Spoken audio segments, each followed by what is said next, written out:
few people are posting on YouTube their variacs and also voltmeter ammeter combos.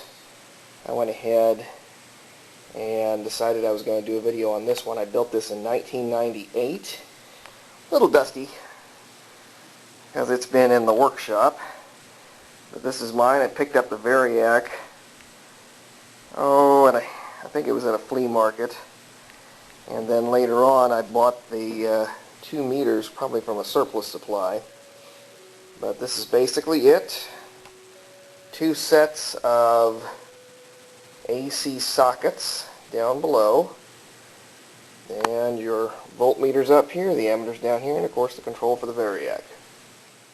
Went ahead and dusted it off a little more, and hopefully you'll be able to see it here. Voltmeter's an old Westinghouse AC meter, and then the ammeter down here is from a Weston. You can see on the side they're a little bit offset. I think it kind of adds a neat touch to it. Never have quite seen anything quite like this before. This other one's just a standard variac. Fused, I can't remember for the life of me what the 2 fuses were for. I had a reason, probably one for the input and one for the output. It's been a number of years since I've looked at it. All I remember is it works, and if I'm careful with it, I won't have to mess with it. I've got the schematics somewhere.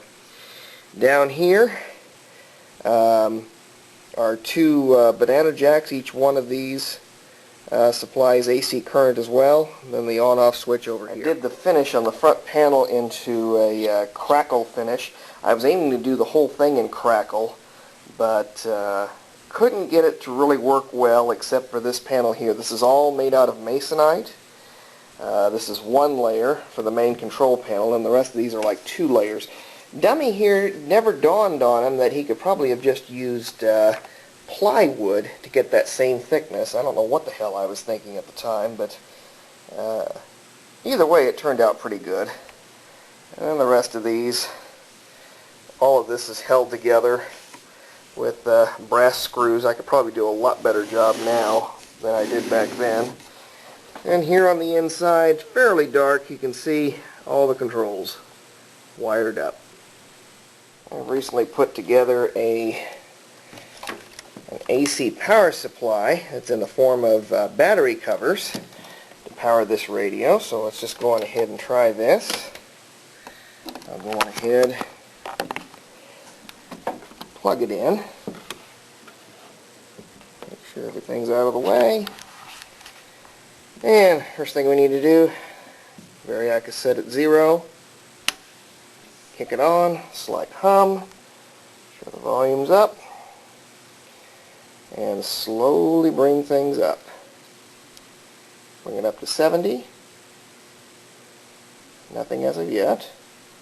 Go to 80, 90. We have sound. What kind of golf game? I was going to say. No, bring it up to I don't have the same golf 120. game nor sex life as Tiger Woods, fortunately or unfortunately. 120 is the voltage. And I was saying 120 is the voltage around here in Indiana.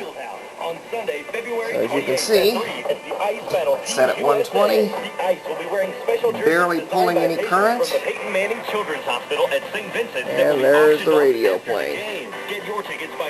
So this is the arrangement I use to test my radios to make sure nothing smokes or blows up. And it served me well these last 12 years or so. And there you have it.